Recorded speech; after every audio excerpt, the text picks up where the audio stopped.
బంగారం వెండి ధరలు బగుమంటున్నాయి. రోజు రోజుకు కొండెక్కి కూర్చుంటున్నాయి. ఒక్క రోజైనా తగ్గుతాయేమో అంటే తగ్గేదేలే అంటున్నాయి. పసిడి వెండి రేట్లు పైకి దూసుకెళ్తుండడంతో విక్రయదారులు కళ్ళు తేలిస్తున్నారు. ధరల దూకుడు ఇలా ఉంటే ఇక మున్ముందు బంగారం వెండిని కొనలేమని ఆందోళన వ్యక్తం చేస్తున్నారు.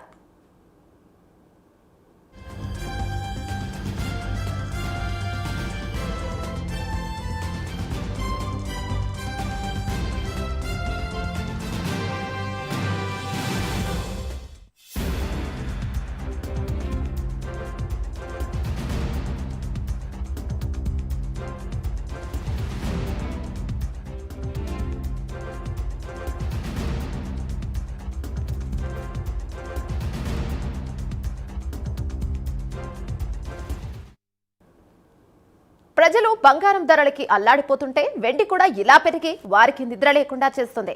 బంగారం ధరలు తగ్గట్లేదు. ఏ ఒక్క రోజు కూడా అవి తగ్గే సూచనలు కనిపించట్లేదు.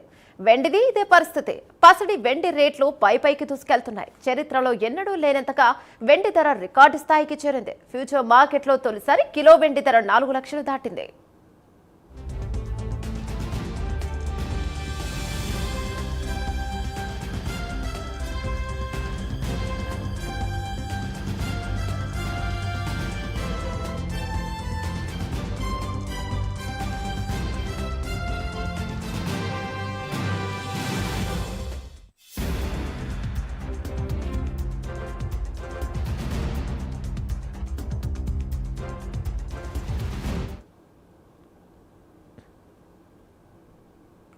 గోల్డ్ లవర్స్ కు ఊహించని షాక్ తగులుతోంది. అంతర్జాతీయ మార్కెట్ ప్రభావంతో దేశీయంగా బంగారం ధరలు మునుపెన్నడూ లేని విధంగా భారీగా పెరిగి సరికొత్త ఆల్ టైమ్ రికార్డును సృష్టించాయి. తాజాగా 24 క్యారెట్ల 10 గ్రాముల పసిడి ధర 11,770 పెరిగి 1,78,850కు చేరింది. ఇక 22 క్యారెట్ల 10 గ్రాముల గోల్డ్ రేట్ 10,800 ఎగబాకి 1,63,950 పలుకుతోంది. ఇక మరోవైపు వెండి ధర కూడా భారీగా పెరిగింది. 30,000 మేర పెరిగి 4 లక్షలకు చేరుకుంది.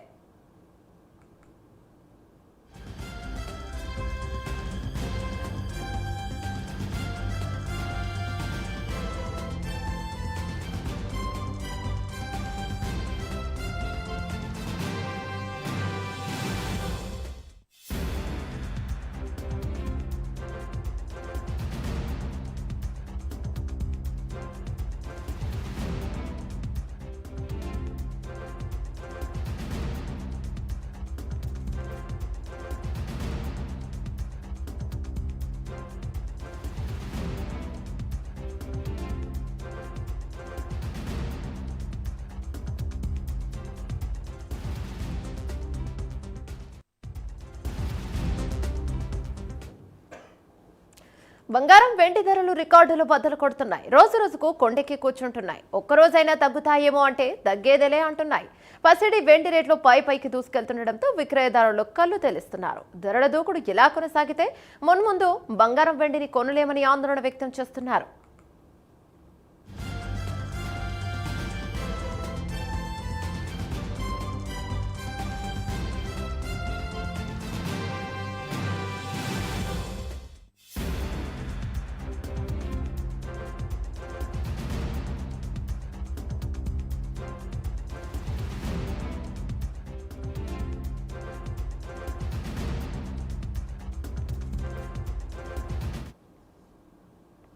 ప్రజలు బంగారం ధరలకి అల్లాడిపోతుంటే వెండి కూడా ఇలా పెరిగి వారికి నిద్ర లేకుండా చేస్తుంది. బంగారం ధరలు తగ్గట్లేదు. ఏ ఒక్క రోజు కూడా అవి తగ్గే సూచనలు కనిపించట్లేదు. వెండిది ఇదే పరిస్థితి. పసిడి వెండి రేట్లు పైకి దూసుకెళ్తున్నాయి. చరిత్రలో ఎన్నడూ లేనంతగా వెండి ధర రికార్డు స్థాయికి చేరింది. ఫ్యూచర్ మార్కెట్లో తొలిసారి కిలో వెండి ధర 4 లక్షలు దాటింది.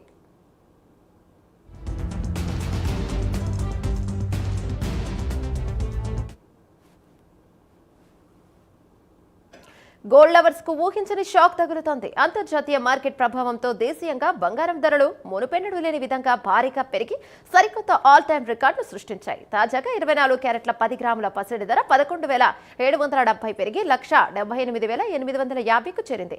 22 క్యారెట్ల 10 గ్రాముల గోల్డ్ రేట్ 10,800 ఎగబాకి 1,63,950 పలుకుతుంది. మరోవైపు వెండి ధర కూడా భారీగా పెరిగింది. 30,000 మేర పెరిగి 4 లక్షలకు చేరుకుంది. దీనిపై మరింత సమాచారం జెన్ సెక్యూరిటీస్ డైరెక్టర్ రేణుకుంట్ల నమశివయ్య గారు చెప్తారు.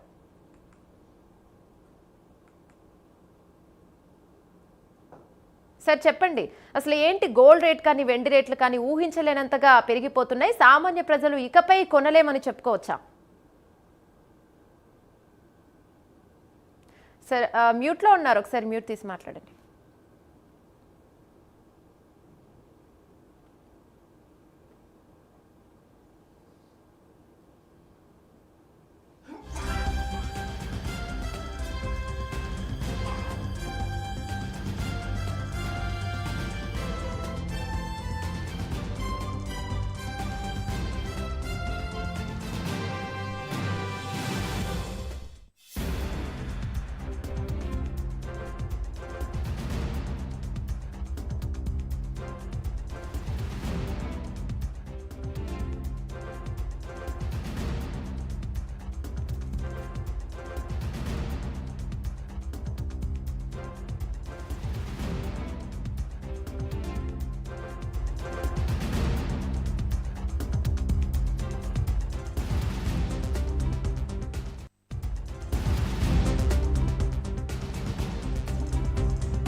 బంగారం వెండి ధరలు రికార్డులు బద్దలు కొడుతున్నాయి. ఇక రోజు రోజుకు కొంటెక్కి కూర్చుంటున్నాయి.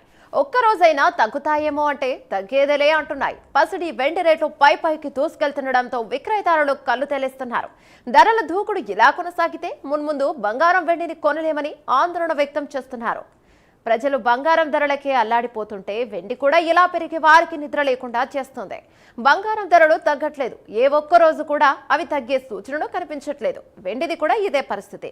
పసిడి వెండి రేట్లు పైకి దూసుకెళ్తున్నాయి. ఇక చరిత్రలో ఎన్నడూ లేనంతగా వెండి ధర రికార్డు స్థాయికి చేరింది. ఫ్యూచర్ మార్కెట్లో తొలిసారి కిలో వెండి ధర 4 లక్షలకు దాటింది.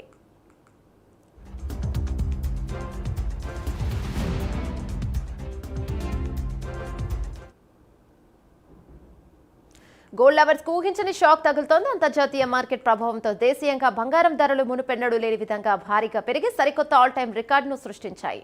ఇక దీనిపై మనతో జాయిన్ అవుతూ ఉన్నారు జెన్ సెక్యూరిటీస్ డైరెక్టర్ రేణుకుంట్ల నమశివయ్య గారు. సార్ చెప్పండి, అసలు ఏంటి బంగారం వెండి రేట్లు రోజు రోజుకు పెరుగుతూ ఉన్నాయి. ఇక సామాన్య ప్రజలు ఫ్యూచర్లో కొనలేమని అంటున్నారు. అసలు తగ్గే సూచనలు ఏవి కూడా కనపడట్లేదు.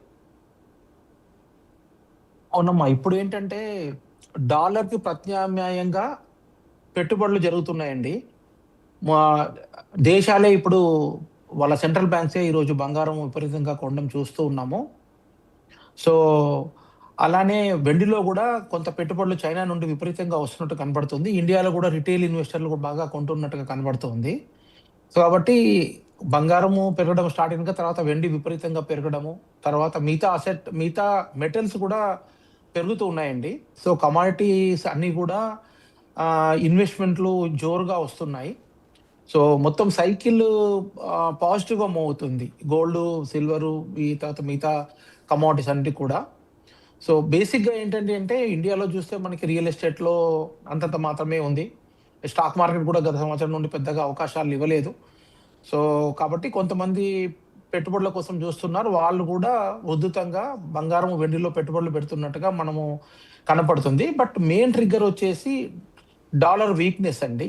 సో ట్రంప్ తీసుకుంటున్న ఏవైతే స్టెప్స్ అన్ని తీసుకుంటున్నాడో, ప్రతి దేశాన్ని బెదిరించే ప్రయత్నం చేస్తున్నాడో, దానివల్ల స్ట్రక్చరల్గా డాలర్ అనేది ఎప్పుడైతే బేస్గా ఉండేది అది కొంచెం వీకన్ అవుతున్నట్టు కనబడుతుంది.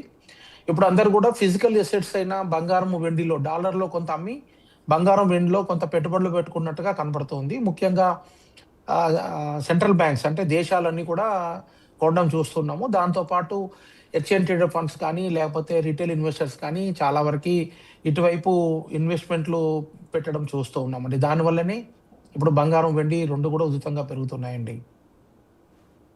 Right sir. అలా అంటే ఇప్పుడు సామాన్య ప్రజలు కొనలేకపోతున్నారు. ఎందుకంటే వెండి కొనాలి అని అనుకున్న వాళ్ళు కూడా వెండి కూడా కొనలేకపోతున్నారు. బంగారమే ఎక్కువ రేట్ ఉందంటే వెండి ఇంకా ఎక్కువే కూర్చుంది. పోనీ ఫ్యూచర్‌లో ఏమైనా తగ్గుతుందా అని చెప్పుకోవడానికి కూడా కనబడట్లేదు అంటున్నారు. ఎలా ఇప్పుడు సామాన్య ప్రజలు ఎలా కొనాలంటారు బంగారం? అంటే ఇప్పుడు ఈ పరుగనేది ఎక్కడ ఆగిపోతదని చెప్పడం కష్టంగా ఉందండి. ఎందుకంటే ఎంతకాలమైతే చైనా కొంటూ ఉంటుందో అంతకాలము ఈ పరుగు ఆగకపోవచ్చు. పెద్దగా లేదంటే పెద్దగా పడకపోవచ్చు. సో, చైనా ఏం జేస్తుంది అనేది చూడాలి. ఇంకొక డెవలప్‌మెంట్ ఏంటంటే ఈ జనవరిలో చైనా సిల్వర్ ఎక్స్‌పోర్ట్స్ బ్యాన్ జేసింది. సో, అక్కడి నుండి సప్లై ఆగిపోయింది సిల్వర్. సో, ఇప్పుడు రీసెంట్‌గా మనం చూసాము న్యూస్. చైనా ఇప్పుడైతే ఏ రేట్ అయితే ఉందో దానికి కొంత ప్రీమియం చెల్లించి ఫిజికల్‌గా డెలివరీ చైనా నుండి తీసుకుంటున్నారని మనము న్యూస్ వస్తూ ఉంది. సో, ఇవన్నీ చూస్తే ఆహ్, పాజిటివ్‌గానే ఉంది. అలా అని ఈ రేట్‌లో కొనమని చెప్పడానికి మనం చెప్పలేమండి. ఎందుకంటే బాగా పెరిగింది. విపరీతంగా పెరిగింది. బాగా కాదు, విపరీతంగా పెరిగింది. ఏ మూమెంట్ అయినా గాని కరెక్షన్ తీసుకోవచ్చు. సో, కరెక్షన్ తీసుకుంటే బంగారం, వెండిలో మళ్ళీ పెట్టుబడులకు ఆలోచించొచ్చు. ఎందుకంటే ఈసారి స్ట్రక్చరల్‌గానే షిఫ్ట్ వచ్చిందని అనిపిస్తుంది. సో, అందరూ కూడా డాలర్‌ను డంప్ చేసి ప్రత్యామ్నాయ అసెట్లలో పెట్టుబడి పెడుతున్నారు. అది కూడా ఫిజికల్ అసెట్‌లో పెడుతున్నారు అన్నట్టుగా కనబడుతుంది. సో, ఇంతకాలం ఏదైతే డాలర్ బేస్ కరెన్సీ ఉందో అది డీస్టెబిలైజ్ అయ్యేట్టుగా కనబడుతుంది. అదైతే మాత్రము కరెక్ట్ అయినా గాని మళ్ళీ పైకే పెరగడానికి అవకాశం ఉంది. బంగారమైనా, వెండి అయినా గాని. సో, చూడాలండి. ఇప్పుడైతే టూ ఎర్లీ టు కామెంట్ లేదు ఆహ్, ఇంకా అయిపోయింది, బాగా పెరిగింది, తగ్గుతుంది అని కూడా చెప్పడానికి ఇక్కడ ఏమి కనబడట్లేదు మనకి సింప్టమ్స్. కాబట్టి ఉన్నవాళ్ళు అట్లే అట్టిపెట్టుకోవచ్చండి. ఫ్రెష్‌గా కొనాలంటే మాత్రం కరెక్షన్స్ యూజ్ చేసుకోవడం బెటర్. ఏదైనా కరెక్షన్ వచ్చినప్పుడు కొనుక్కుంటే బెటర్ బంగారమైనా, వెండైనా. వెండి కన్నా కూడా బంగారం స్లైట్‌లీ బెటర్ అండి. ఎందుకంటే వెండి చాలా స్పీడ్‌గా పెరిగింది. కాబట్టి గోల్డ్, సిల్వర్ రేషియో చూసినా గాని గోల్డ్‌కి ఫేవరబుల్‌గా ఉందిప్పుడు. కాబట్టి గుడ్డులో మెల్ల. బంగారం గుడ్డులో మెల్ల. అంతేగాని బంగారము కొనుక్కోవచ్చు, విపరీతంగా పెరిగిపోద్దు అని కూడా చెప్పడానికి ఏం లేదు. ఏం జరుగుతుంది, సెంట్రల్ బ్యాంక్స్ ఏం చేస్తారు? ఈ డాలర్ ప్రత్యామ్నాయంగా ఏదైతే ఒక ప్రయత్నం మీద జరుగుతుందో, అవన్నీ కూడా బాండ్స్ కానీ, డాలర్స్ గానీ, కరెన్సీస్ డంప్ చేసే ప్రయత్నం చేస్తున్నారు అన్ని దేశాలు. అది అట్లానే కంటిన్యూ అవుతే తప్పకుండా బంగారము, వెండి ఇంకా పరుగులు పెట్టే ప్రమాదం ఉంది. అయితే కరెక్షన్ కోసం వెయిట్ చేయడం బెటర్ అమ్మా. ఒకటే రోజు 20,000, 30,000 పెరుగుతుంటే మనం కొనమని చెప్పలేము. విపరీతంగా పెరిగిపోయినాయి. సో, ఏమన్నా కరెక్షన్‌కి వెయిట్ చేయడం బెటరు. ముఖ్యంగా ఏంటంటే చైనా నుండి ఏ న్యూసు కరెక్ట్‌గా బయటికి రాదమ్మా. అందుకని ఏది అనలైజ్ చేయడానికి మనకేమి కరెక్ట్‌గా చెప్పడానికి కూడా ఏం అవకాశం ఉండదు. సో, చైనా ఏం జరుగుతుంది, ఏం చేస్తుంది అనేది మనకు కరెక్ట్‌గా న్యూస్ తెలీదు. మెయిన్ ట్రిగ్గర్ చైనా నుండే మొదలైంది. బంగారం కొనడం మొదలుపెట్టేది ఇనీషియల్‌గా. తర్వాత ఇప్పుడు వెండిలో కూడా ఉధృతంగా బయింగ్ అవుతుందక్కడ. వాళ్ళ వెండి ఎక్స్‌పోర్ట్స్ అన్ని కూడా కంప్లీట్‌గా ఆపేసింది. బ్యాన్ పెట్టేసింది. సో, ప్లస్ ప్రీమియం చెల్లించి కొంటున్నారు అంటే there is something cooking up అని అనిపిస్తుంది. ఏదో జరుగుతుంది, జరగబోతుంది. ఏం జరుగుతుంది అనేది తెలీదు. బహుశా డాలర్ మీద నమ్మకం తగ్గిపోయి బంగారం, వెండి లేదా మిగతా అసెట్ క్లాసెస్ మీద పెట్టుబడులు పెట్టే ప్రయత్నాలు జరుగుతున్నాయేమో. అందుకే డాలర్ కొంచెం డంప్ చేస్తూ వీటిలలో పెట్టుబడులు పెడుతున్నారన్నట్టుగా అనుకోవచ్చు ప్రస్తుతానికి మనం. అయితే సార్, ఒకవైపు చూస్తే రియల్ ఎస్టేట్ అనేది చాలా తగ్గిపోయింది. ఎందుకంటే ఒకప్పుడు రియల్ ఎస్టేట్ ఎక్కువగా నడిచేది. ఇప్పుడు గోల్డ్ ప్లస్ వెండి పెరుగుతుండడంతో రియల్ ఎస్టేట్ మీద ఎక్కువగా ఇన్వెస్ట్ చేసే వాళ్ళందరూ కూడా గోల్డ్ పై ఇన్వెస్ట్ చేస్తూ ఉన్నారు. మరి ఒక్కసారిగా గోల్డ్ తగ్గే అవకాశం ఏమైనా ఉందని చెప్పుకోవచ్చా? ఎందుకంటే ఇన్వెస్ట్మెంట్స్ మొత్తం ఇక్కడే ఉన్నాయి కాబట్టి. అటు ల్యాండ్స్ ఇన్వెస్ట్ కూడా తగ్గిపోయిందని చెప్పి, అటు రియల్ ఎస్టేట్ కూడా పడిపోయిందని చెప్పి మొత్తం అటు నుంచి కూడా ఇటు పెట్టే యోచనలో ఉన్నారు. ఇలాంటి వారికి ఎలాంటి సజెషన్స్ ఇస్తారు? అంటే కరెక్షన్‌లోనే పెట్టడం బెటరు. అది కూడా బంగారం బెటర్ అండి దాన్ సిల్వర్. సో, కరెక్షన్ కొంచెం సాలిడ్‌గా పడితేనే మనము టచ్ చేయడం బెటర్. మేబీ 150, 160 బ్యాండ్ వస్తేనే టచ్ చేయొచ్చు కావాలంటే గోల్డ్. బట్ ఇదంతా కూడా ఈ రిటైల్ అంటే మన ఇన్వెస్టర్లు కొనడము వాళ్ళ వల్ల కావట్లేదు. ఇదంతా కూడా మెయిన్ ట్రిగ్గర్ అంతా కూడా వచ్చే పాయింట్ అంతా కూడా దేశాలు కొంటున్నాయి. ఇండియా కావచ్చు, చైనా కావచ్చు, రష్యా కావచ్చు, మిగతా జపాన్ కావచ్చు. ఈ దేశాలు కొనడము, డాలర్ మీద నమ్మకం పోవడము, డాలర్ వీక్ అవుతూ ఉండడం, రోజు రోజు వీక్ అవుతూ ఉండడము, దీనికి ప్రత్యామ్నాయంగా బంగారము కనబడుతుంది. సో కొంత పెట్టుబడులు బంగారంలో పెడుతున్నారు. కాబట్టి చిన్న కమోడిటీ కాబట్టి ఆ వచ్చిన కొన్ని పెట్టుబడులు కూడా ఉధృతంగా వచ్చే వరకి చాలా స్పీడ్‌గా పెరగడం చూస్తున్నాం బంగారం అనేది, వెండి అనేది. కాబట్టి కరెక్షన్ వస్తేనే ఆలోచించడం బెటర్ అండి.